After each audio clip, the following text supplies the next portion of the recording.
Hello folks, my name is Mark and this is Why I Hate the World. How you guys doing? So, this is a video about the recent troubles in Ferguson. I'm sure you all know what's going on. It's all over the news. So, anyway, I made a video last month when, you know, the initial riots happened, and in that video, I was a little, you know, I said that I find the story that the cop gave Darren Wilson, I found his story to be unbelievable. You know, but at that time, I was still kind of sort of giving him the benefit of the doubt. You know, I mean, it was still, the event just happened, and a lot of the information wasn't in. And, you know, sometimes people tend to exaggerate, you know, especially when you've just been through what could be a life-threatening situation, you know. You're not exactly sure what's going on and stuff like that. But since then, a lot of the stuff's happened with his, the grand jury decided not to indict him, and they released a lot of information further, and now I'm not so sure about that. There are a few things that sort of spring out to me that I think, you know, and these are these things that, you know, there's some inconsistencies in Darren Wilson's story and things like that, which I think are kind of red flags that something is going on here that isn't, you know, being made aware to the public, you know. First off, the guy's story keeps changing. Darren Wilson's story keeps changing. For instance, you know, his first statement, he said that he was punched in the face 10 times. And then in his testimony, it turns out he was only punched twice, you know. And then they show pictures of him, and it's like, it looks like he's barely even, he's not really even injured, so where did he punch him? You know, like his cheek was slightly red, you know? Like, you'd think if you got punched in the face multiple times, you'd have blood and black eyes and, you know, stuff like that, broken nose, whatever, split lips, things like that, you know? None of that shit seemed to be there. And then some things about, you know, his testimony that are in the, that's in the disposition or whatever. It doesn't really match his initial statements, you know, things like that. But there's also a couple of other really damning points here that I think kind of point to a larger problem, you know. And these are those. First off, he washed his hands. So supposedly they were fighting in the car, and Brown reached in and tried to steal his gun. And the gun went off and grazed Michael Brown's hand, and some blood got on Darren Wilson. And apparently Darren Wilson washed all of that off before any photographs or anything like that could be taken, you know, before there could be an analysis of it, you know, forensic analysis or whatever. That's a big no. That's a big red flag right there. You know, that's kind of like destruction of evidence almost, you know. I mean, the thing is that if it, you know, why would you wash it off if it only makes your case, right? Secondly, there were no fingerprints taken from the gun. So that was his big claim, was that they started fighting and the kid reached in and tried to steal his gun, right? And they didn't take any fingerprints off of the gun. And then they also said that Michael Brown had, you know, that he had residue on his hands from a gun being fired, right? But they didn't put any they didn't take any fingerprints from that, you know, gun. So they have no proof saying that, well, it was, you know, Darren Wilson's gun that Michael Brown fired, if he fired one at all, you know. I mean, he could have shot one earlier that day somewhere else, you know, and something like that. And it's like, that kind of says something right there, you know. It's like that's, to me, that looks like more than just sloppy police work, you know. And there's one other thing. So apparently he didn't fill out an incident report after he got back. So there's an incident report, and all it is, it just has his name, and then it's just blank, and then his signature, and that's it, you know. He didn't fill one out. I mean, he just, you know, shot somebody dead, and he didn't fill out an incident report. You know, and by contrast, there's the incident report for Michael Brown robbing the store of the cigarillos is like 18 pages long or something like that. So those three things kind of tell me, like, all right, something is not, you know, things are not right at the Circle K, you know. I mean, besides the fact, like, then, you know, after you see shit like that, it's like, okay, well, start re-examining the guy's story, and you start finding holes in it. It doesn't make sense, you know. It doesn't match with the eyewitness accounts, right? It doesn't match with his story. Doesn't match with, you know, just common sense. I mean, according to him, they were fighting, right? He tried to steal his gun, you know, of which we don't have proof of now, and then Michael Brown ran away and then turned back around and ran back at the cop to, like, beat him up. And that doesn't make sense to me. You know, it doesn't seem logical that somebody would do that, you know? Like, I mean, just imagine, you know, in real life, like, why would you, like, say you're you know, you just got in a fight with a cop through his car window, which I also find ridiculous, but apparently that happened, you know, and you just got shot, right, in the hand, and then you start running away, right? And the cop is now shooting at you. That's another thing too, is that he was running away and Darren Wilson pulled his gun and shot at him, right?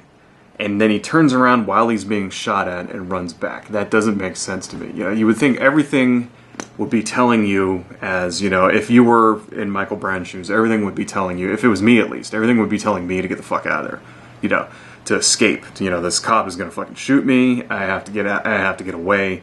Nothing in me would say turn around and attack. That's just, it doesn't, I don't think anybody else out there would disagree with me, you know. A cop's going to shoot you, right? Fucking run, you know. I mean, maybe you won't, you know, that's survival instinct kicks in, right?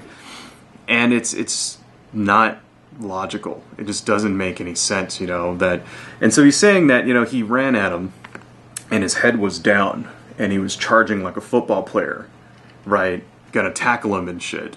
And that's how he got shot in the top of the head, right? That's fucking bullshit. That's bullshit, you know.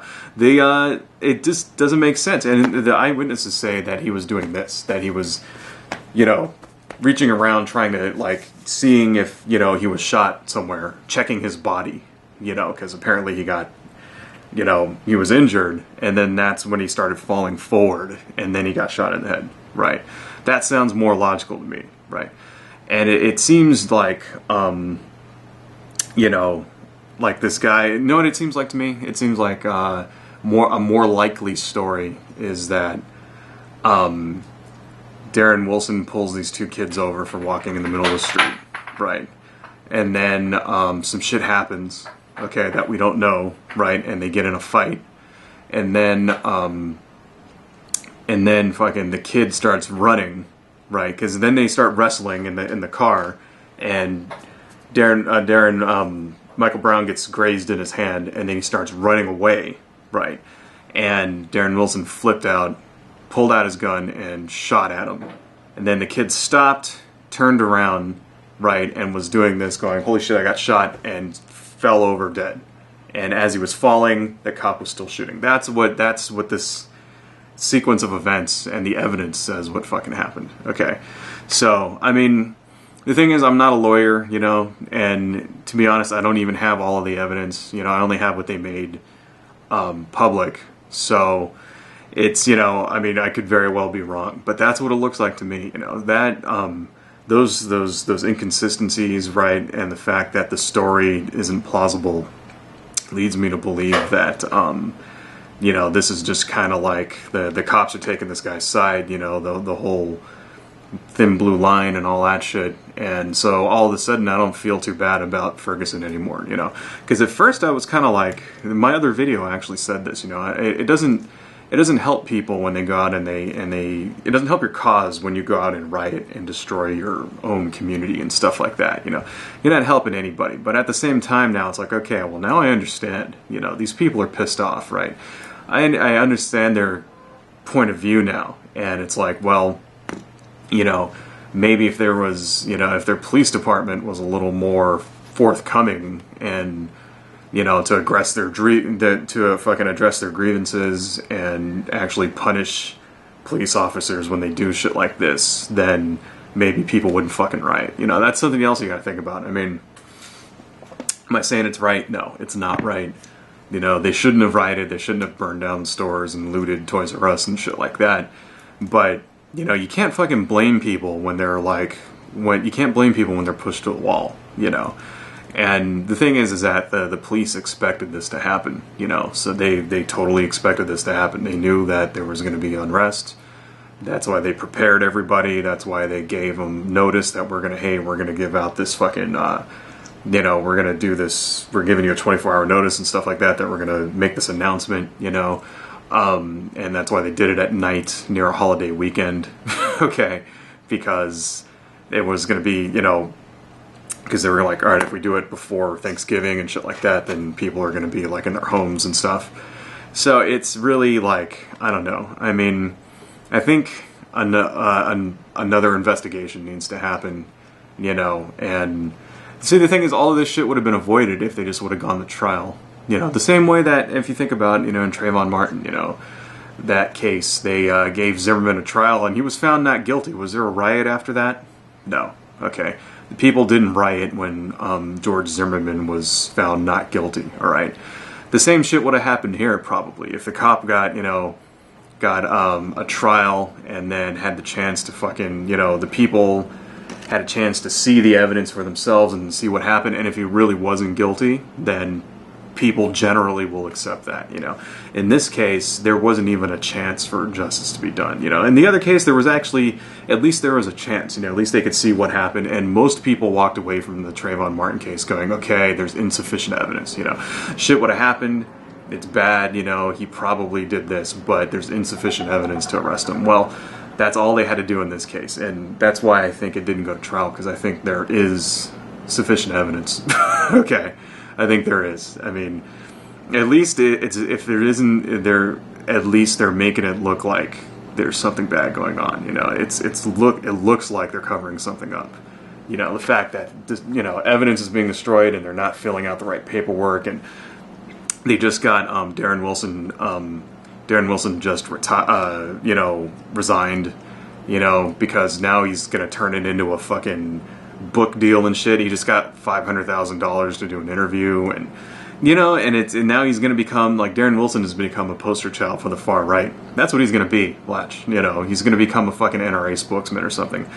It's fucking bullshit, dude. So I got no sympathy for that town anymore. Seriously, man. If they can't, if you can't control, clean your own house, right? Then don't come crying when people fucking, when shit like this happens. I mean, right, and that's kind of a cold thing to say, but, I live in Los Angeles, all right? I mean, we had a fucking gigantic riot. The same kind of shit happened here, and yes, the LAPD are very violent, and bad shit happens all the time, but there hasn't been a racially motivated shooting in Los Angeles in a little while, has there?